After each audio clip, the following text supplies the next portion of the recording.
Macero de Cabaleiro, pueblo de Macero de Cabaleiro, muchas gracias, gracias.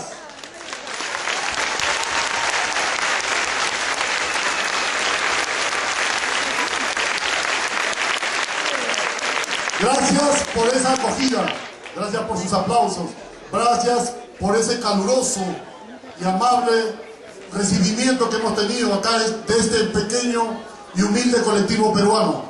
Venimos a traerle el mensaje de nuestra cultura peruana de la parte altiplánica, de más de 4.500 metros sobre el nivel del mar.